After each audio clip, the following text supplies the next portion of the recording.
So, my good friends, it's been a minute. A lot has happened recently. Very sad, very sad situation.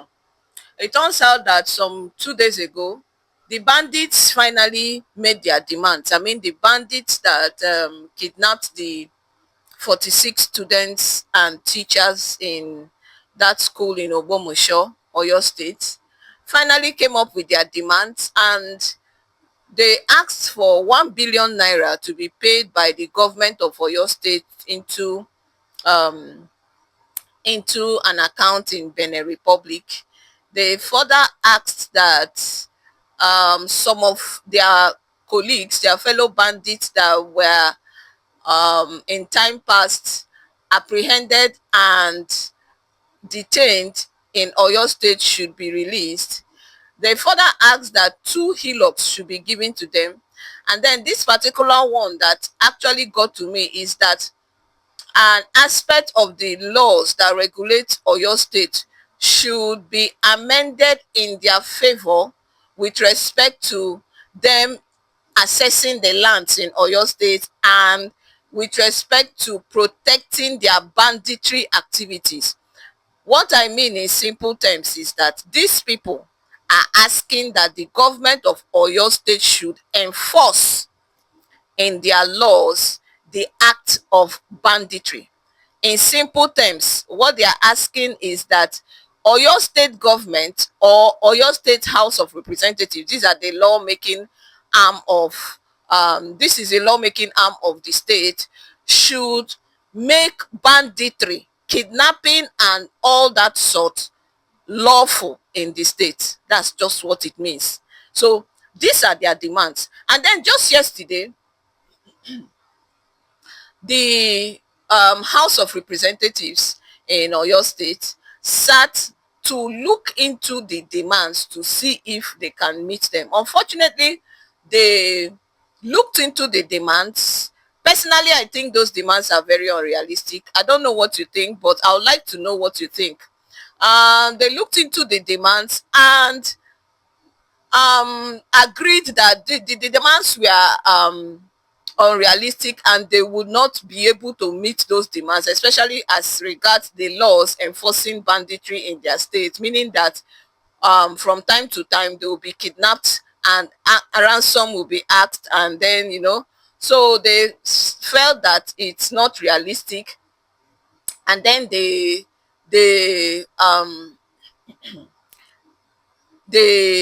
decided not to meet those demands.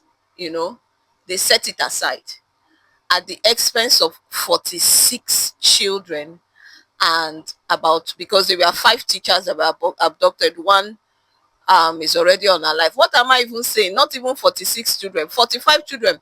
One of the babies that is showing on your screen was recently, I wouldn't say, they said according to them that she wasn't unalived by them, but she is actually unalive at the moment, because on that day that this happened, this incident happened, I mean, these people have been in their custody for well over 15 days. This is over 2 weeks, getting to 1 month, and this baby went to school sick. They said along the line she collapsed and died. Unfortunately, this baby, I'm not sure she's even up to 5 years. Her mother has been in agony since.